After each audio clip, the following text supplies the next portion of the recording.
यसै सोधेको कहाँको रक्सी खान्छु रे, तेरै बाउको पसलको तेरो जस्तो बिग्रिया छाङ खाएर नै रक्सी खान छोडेर म असल भएको। लर्ड बडी डोन्ट माइन्ड है, रिपोर्टल हो होइन, लर्ड बडी छ। अनि के कुरा गर्दै थियो अझ यसले भाइ, तेरो उमेरमा म पनि अङ्ग्रेजी ऱ्याप हान्दै हिँड्थेँ, एमिनेम टुपाक बिगीलाई आफ्नो भगवान मान्दै हिँड्थेँ, ब्यागी प्यान्ट लाएर माथितिर तान्दै हिँड्थेँ। अङ्ग्रेजी धेरै छोडे केटोले, 2 बार तँलाई है। If you wanna fuck in English, bitch, right on and go chase her, people. See you trying to talk in English, miss. I am the professor. Grizzle? That was 17 syllable. Multi that even your daddy cannot rebuttal.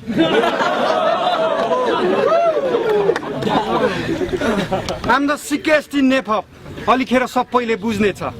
स्वच्छ छवि पहिला थियो, अहिले छैन है। स्वच्छ छवि भएको कवि म लेखक, यम बुद्धको कपी पल्टाएर ह्यान्ड राइटिङ मेरो हुनेछ।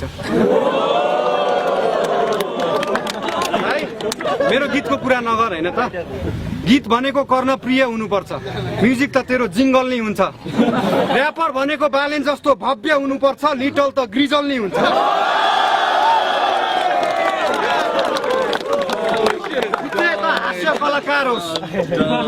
हास्य कलाकार होस्, छिमे जडे आबुको यौन तृष्णा मेटाउने आहार होस्। मेरो सामु उभिने कमसेकम तेरो सपना चाहिँ साकार भयो। अन्डरडग्समा एउटा मात्र हिरा मेरो भाइ, युनिक पोएट त सबैले फ्याँकेको खकार होस्। एउटा केटा हुन्छ अर्को केटी हुन्छ, त चाहिँ तेस्रो प्रकार होस्।